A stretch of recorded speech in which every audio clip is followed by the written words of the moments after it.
आगे बढ़ेंगे। News 360 degree में आपका स्वागत है। हमारे इस खास शो में हमारे संवाददाता फील्ड पर रहते हैं, यानी कि ग्राउंड जीरो पर रहते हैं और हर बड़ी खबरें आप तक पहुंचाते हैं देश और दुनिया के हर कोने से, पूरी पैनी नज़र के साथ में। न्यूज़ इंडिया का कैमरा आपके लिए लेकर आएगा वो सभी खबरें जो दमदार होंगी, असरदार भी होंगी। तो देश के कोने कोने से सभी बड़ी खबरें इस खास बुलेटिन के जरिए देख लीजिए।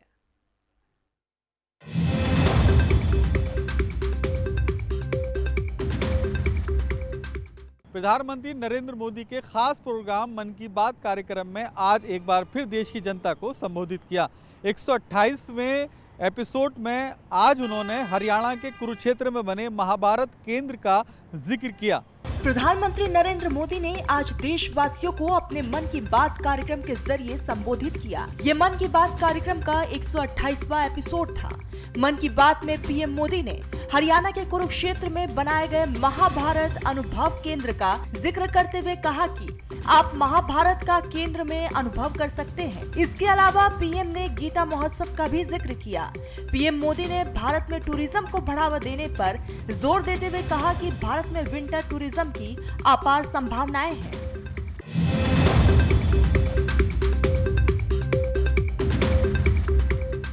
संसद का शीतकालीन सत्र 1 दिसंबर सोमवार से शुरू हो रहा है। शीतकालीन सत्र 19 दिसंबर तक चलेगा। एक तरफ जहां सरकार इस दौरान परमाणु ऊर्जा क्षेत्र, उच्च शिक्षा ढांचा सुधार और शेयर बाजार विनियम समेत 10 महत्वपूर्ण विधेयक रखने जा रही है, वहीं दूसरी ओर विपक्ष एसआईआर के मुद्दे पर सरकार को घेरने की तैयारियों में है। संसद का शीतकालीन सत्र 1 दिसंबर सोमवार से शुरू हो रहा है। शीतकालीन सत्र 19 दिसंबर तक चलेगा।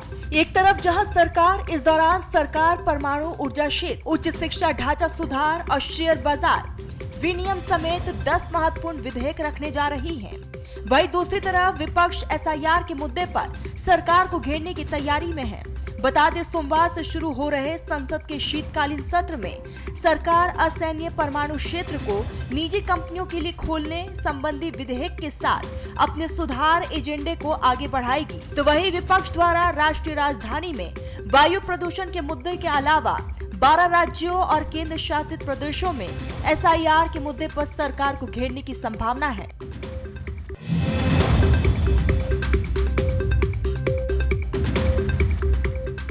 दिल्ली पुलिस की स्पेशल सेल ने आज 3 राज्यों से 3 आतंकियों को गिरफ्तार किया है। उत्तर प्रदेश, मध्य प्रदेश और पंजाब से ये आतंकी मॉडल पर काम करने वाले शख्स हैं, जो कि गैंगस्टर पाकिस्तान में बैठे शहजाद भट्टी के लिए काम कर रहे थे।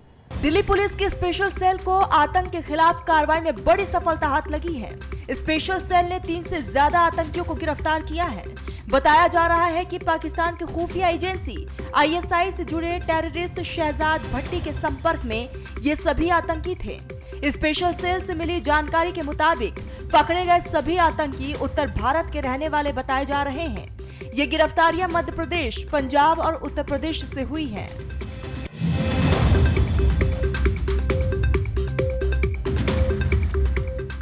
ईसीआई ने सभी 9 राज्यों और 3 केंद्र शासित प्रदेशों में एसआईआर की समय सीमा 7 दिन बढ़ा दी है।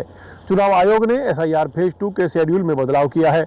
अब ड्राफ्ट वोटर रोल 9 दिसंबर की बजाय 16 दिसंबर को पब्लिश किया जाएगा। साथ ही एन्यूमरेशन यानी कि मतदाता सूची अपडेट का काम भी बढ़ा दिया गया है, जो अब 11 दिसंबर तक चलेगा। ईसीआई ने सभी 9 राज्यों और 3 केंद्र शासित प्रदेशों में एसआईआर की समय सीमा 7 दिन बढ़ा दी है। चुनाव आयोग ने एसआईआर फेज 2 के शेड्यूल में बदलाव किया है। आज ड्राफ्ट वोटर रोल 9 दिसंबर की बजाय 16 दिसंबर को पब्लिश किया जाएगा। साथ ही एन्यूमरेशन यानी कि मतदाता सूची अपडेट का काम भी बढ़ा दिया गया है, जो अब 11 दिसंबर तक चलेगा। पहले ये प्रक्रिया 4 दिसंबर तक पूरी होनी थी। निर्वाचन आयोग ने ये फैसला राजनीतिक दलों की चिंताओं के बाद लिया। जानकारी के मुताबिक दलों ने शिकायत की थी कि देश भर में कई जगह बीएलओस की कमी है और समय पर काम पूरा करना मुश्किल हो रहा है। इसी वजह से आयोग ने एसआईआर की समय सीमा 7 दिन बढ़ा दी है।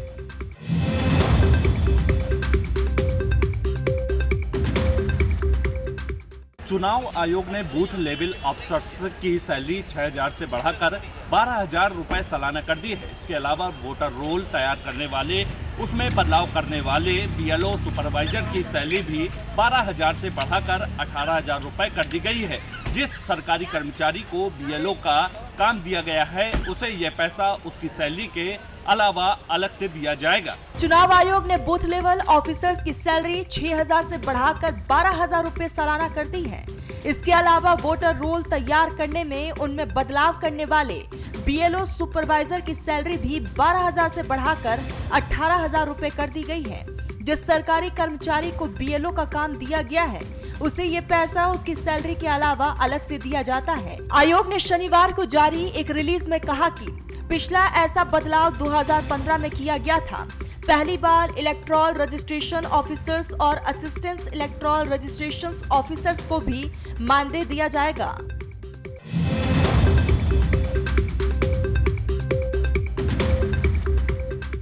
जनपद बांदा के बवेरू कोतवाली क्षेत्र के अमरैयापुरवा गांव में घर के बाहर अलाव ताप रहे 3 लोगों को अनियंत्रित ट्रैक्टर ने कुचल दिया, जिससे वह 3 लोग गंभीर रूप से घायल हो गए, जिन्हें ग्रामीणों की मदद से तीनों को सामुदायिक स्वास्थ्य केंद्र बवेरू में लाया गया, जहां डॉक्टरों ने देखते ही 2 महिलाओं को मृत घोषित कर दिया। वहीं एक व्यक्ति को घायल जिला अस्पताल बांदा रेफर कर दिया है। आगे की जाँच में पुलिस जुटी है। बांदा के बवेरू कोतवाली क्षेत्र में एक दिल दहला देने वाली घटना सामने आई है। अमहरियापुरवा गांव में घर के बाहर अलाव ताप रहे 3 लोगों को तेज रफ्तार और अनियंत्रित ट्रक ने कुचल दिया।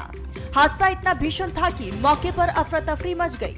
ग्रामीण तुरंत मदद के लिए दौड़े और तीनों को नजदीकी सामुदायिक स्वास्थ्य केंद्र बवेरू पहुंचाया, लेकिन डॉक्टरों ने 2 लोगों को मृत घोषित कर दिया।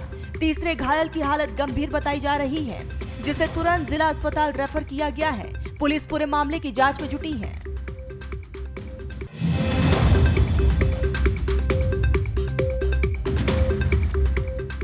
मुरादाबाद से एक दिल दहलाने वाला मामला सामने आया है, जहां शादी की खुशियों में शामिल होने जा रहा एक परिवार रोडवेज बस की भेंट चढ़ गया, जिसमें 6 लोगों की मौत हो गई है और कई लोग घायल हैं, जिनको इलाज के लिए अस्पताल में भर्ती कराया है। आपको बता दें, पूरा मामला मुरादाबाद के दिल्ली लखनऊ नेशनल हाईवे के कटघर थाना क्षेत्र के 0 पॉइंट से जुड़ा हुआ है, जहां कुदरकी थाना क्षेत्र के अब्दुल्लापुर से रहने वाला एक परिवार ऑटो ई रिक्शा में सवार होकर मुरादाबाद की ओर एक पारिवारिक शादी में शामिल होने आ रहा था। ऑटो में 11 लोग शामिल थे, जिसमें दिल्ली लखनऊ हाईवे पर मेरठ की रोडवेज बस ने ऑटो ई रिक्शा में जोरदार टक्कर मार दी।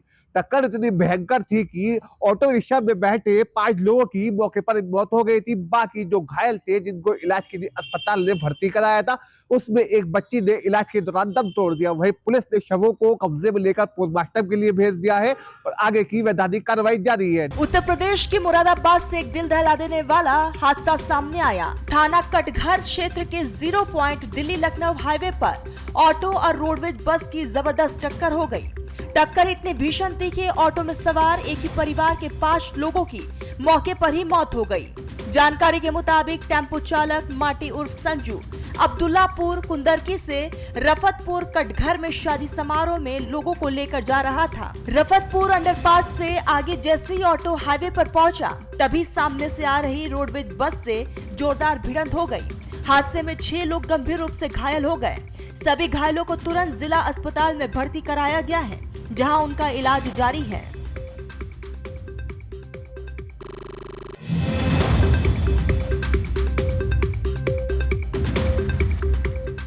बस्ती पुलिस ने क्रिप्टो करेंसी के जरिए किए जा रहे बड़े विदेशी साइबर फ्रॉड का खुलासा किया है। पुलिस ने इस मामले में 6 आरोपियों को गिरफ्तार किया है। उत्तर प्रदेश के बस्ती में पुलिस ने साइबर क्राइम की दुनिया में एक बड़ी कार्रवाई की है। पुलिस ने क्रिप्टो करेंसी के जरिए चल रहे विदेशी साइबर फ्रॉड का खुलासा कर दिया है। ये फ्रॉड देश भर में फैले 4 करोड़ रुपए से ज्यादा की ठगी से जुड़ा हुआ था।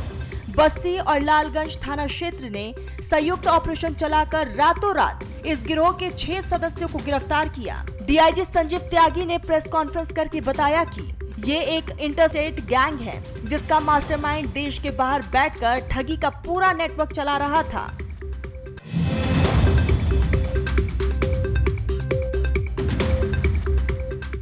उत्तर प्रदेश के हाथरस के बिसावर में 2017 में ITI कॉलेज की नींव रखी गई थी और अभी तक बिल्डिंग बनकर तैयार हो चुकी है, लेकिन इसे अभी तक चालू नहीं किया गया है।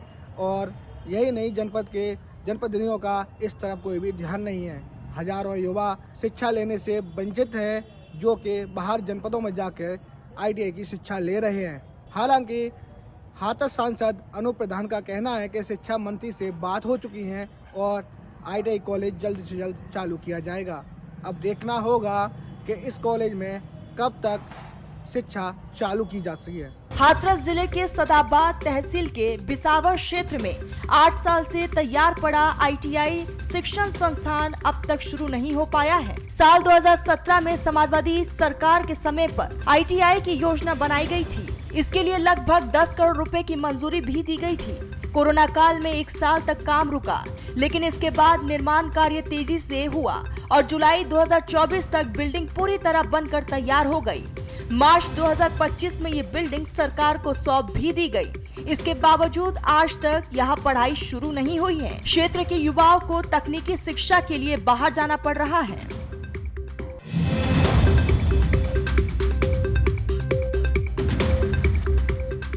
सूरत महानगर पालिका के ward number 30 Udhna south zone में आए हुए सचिन विस्तार JIDC विस्तार के पास तलंगपुर में आई हुई जो सोसाइटियां है, जैसे कि राधे नगर, साई मिलन सोसाइटी, साई दृष्टि सोसाइटी, साई ज्योति सोसाइटी, 5 साल पहले इस विस्तारों को सूरत महानगर पालिका वार्ड नंबर 30 में ले लिया गया था, लेकिन 5 साल पूरे हो चुके समझो, और उस समय तक यहाँ पे एक सीमेंट की बोरी नहीं उतरी। यहाँ पे ना लोगों को काम हुआ, ना प्राथमिक सुविधा से लोग अभाव में है। लोगों का विरोध और गुस्सा फूटता जा रहा है स्थानिक नगर सेवकों के ऊपर और SMC के कर्मचारी के लिए।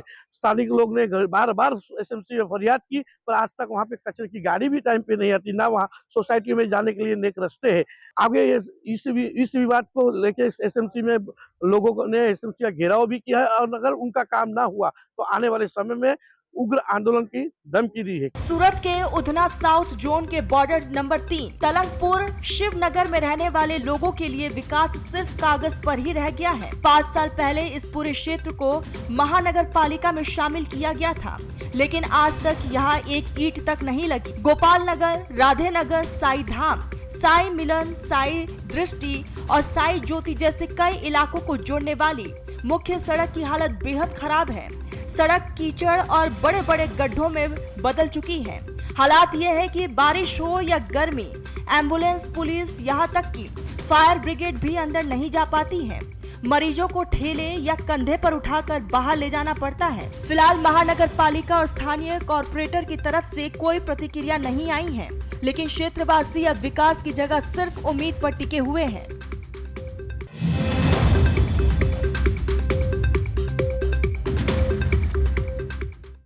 मध्य प्रदेश के जिला जबलपुर के अंतर्गत आने वाले ग्राम बरगी में अचानक 62 लोगों के अस्वस्थ होने की खबर के बाद तहलका मच गया। तभी सरकार जो है जागृत हुई और तत्काल स्वास्थ्य और विकास खंड अधिकारी मौके पर पहुंचे, और इसी दौरान उन्होंने पाया कि बरगी में 62 लोग अस्वस्थ पाए गए, और कारण पता चला है कि जो पेयजल व्यवस्था होती है उसमें अशुद्ध पानी की मिलावट पाई गई है, और इसी के कारण जो है 62 लोग बीमार पड़े थे। उन्हें उल्टी दस्त की शिकायत हुई थी, और यही कारण रहा है कि सभी का इलाज तत्काल किया गया और सभी स्वस्थ है। मध्य प्रदेश के जबलपुर ग्रामीण क्षेत्र से एक बड़ी स्वास्थ्य खबर सामने आई है।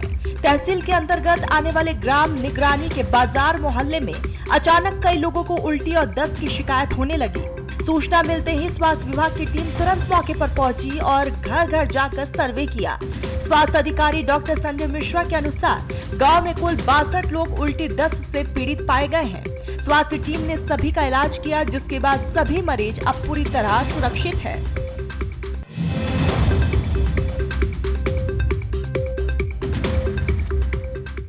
असम में फिर से बुलडोजर एक्शन शुरू हो चुका है। अवैध बांग्लादेशी मियां मुसलमानों के खिलाफ असम के नौगांव जिले में ताबड़तोड़ अभियान चल रहा है। अवैध बांग्लादेशी जो घुसपैठ कर नौगांव जिले के विभिन्न अंचल में करीबन 5600 हेक्टेयर भूमि में अपने घर बसा रखे थे, जो जिला प्रशासन, जिला आयुक्त देवाशीष शर्मा के नेतृत्व में असम पुलिस और सरकार बड़ी कार्रवाई करते हुए करीबन 1500 से अधिक अवैध मियां बांग्लादेशियों को खदेड़ा। असम में एक बार फिर से बुलडोजर एक्शन शुरू हो गया है। नगांव जिले के कामपुर राजे चक्र के लुट्टूमारी संरक्षित वन क्षेत्र में सरकारी जमीन पर अवैध कब्जा कर रहे लोगों के खिलाफ प्रशासन ने बड़ा अभियान चलाया है। कल चांदखोला, कादापारा, जूरीपारा, बेदरीपारा और माझगांव क्षेत्र में अवैध बस्तियों को हटाया गया था। आज जिला प्रशासन, पुलिस और वन विभाग की संयुक्त टीम ने बाकी हिस्सों को कब्जा मुक्त कराने का अभियान जारी रखा।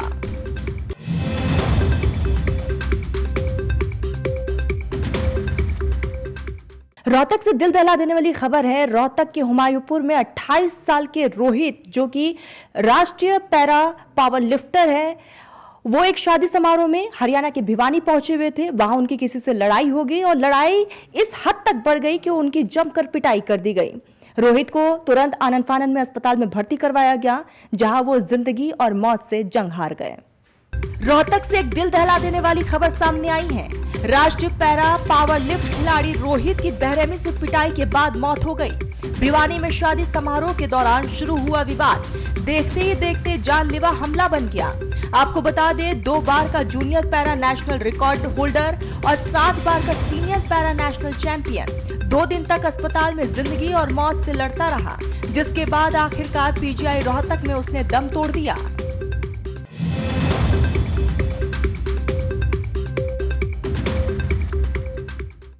गिर सोमनाथ के कोडीनार के सुतापा गांव में शेरों का एक झुंड आ पहुंचा। शेरों का ये एक परिवार एक साथ गांव के मुख्य चौराहे पे घूमता रहा।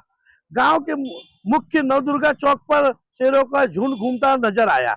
गांव के लोग इस झुंड को देखकर ग्रामीणों में हड़कंप सा मचा हुआ है। खास करके जंगल से जो शेर का झुंड है वो गांव की तरफ बढ़ता दिखाई दे रहा है। खास करके ये सारा नजारा गांव की चौक पे लगा सीसीटीवी में कैद हुआ। सोमनाथ से एक हैरान करने वाला दृश्य सामने आया है। कोडीनार के सुतपा गांव में देर रात शेरों का पूरा झुंड पहुंच गया। सीसीटीवी में कैद ये नजारा अब सोशल मीडिया पर खूब वायरल हो रहा है। ये तस्वीरें सुतापा गांव की हैं, जहां 1-2 नहीं बल्कि 6 शेरों का पूरा परिवार अचानक गांव के मुख्य नवदुर्गा चौक पर पहुंच गया। देर रात सड़कें सूनी थी और उसी दौरान शेरों का ये झुंड आराम से चौक पर घूमता दिखाई दिया। सीसीटीवी फुटेज में साफ देखा जा सकता है कि शेर बिना किसी डर के गांव के बीचों बीच कुछ मिनटों तक घूमते रहे। बच्चों से लेकर बड़े शेर तक पूरा परिवार गांव के रास्तों पर टहलता रहा। शेरों को देखकर गांव में हड़कंप मच गया। लोगों ने तुरंत घरों के दरवाजे बंद कर लिए और वन विभाग को सूचना दी। हालांकि अच्छी बात ये रही कि शेरों ने किसी को नुकसान नहीं पहुंचाया और थोड़ी देर बाद जंगल की तरफ वापस लौट गए।